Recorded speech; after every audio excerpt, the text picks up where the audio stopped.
This is part two of a question a mom had for me the other day. She's got a son in his mid-20s who is addicted to marijuana, and she's got 3 other kids. And yesterday's video was about how to address the situation with the other kids. And the other question that she had, part two, this part, is my husband and I are not on the same parenting page with regard to the situation with my son. How do we get on the same parenting page? So my answer starts with, you need to find a time that you can talk it through with your husband that is not a tense time. You're not in the middle of some tension. And yes, it might take some planning on your part. Maybe you go out to dinner. Maybe you go see a movie and you have dessert afterwards. Maybe you just go for a walk.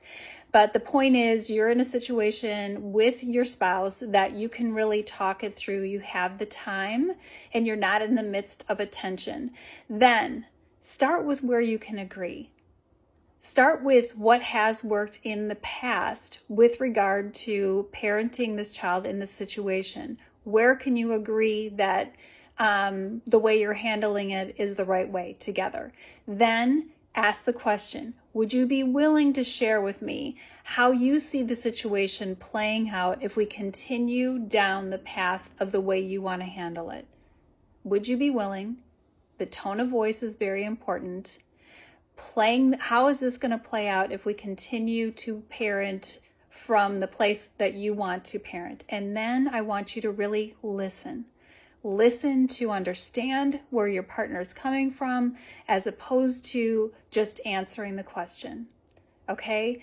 We are most definitely, I don't know any couple that's on exact same parenting page all the time. That just doesn't happen. We all have very individual experiences that we bring into this partnership.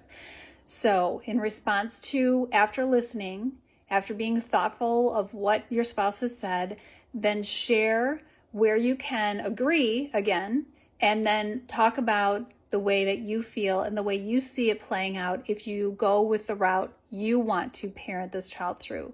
And then you've got to ask yourself, how have you contributed to this self-destructive situation? Because smoking pot continually and or any addiction of any kind is self-destructive behavior. So don't get stuck in how we messed up as parents, but do look at how you've contributed to where he is right now. And if you need help, get the help. If you need an unbiased third person to listen to the situation so you and your spouse can get on the same page, by all means, please find that trusted space.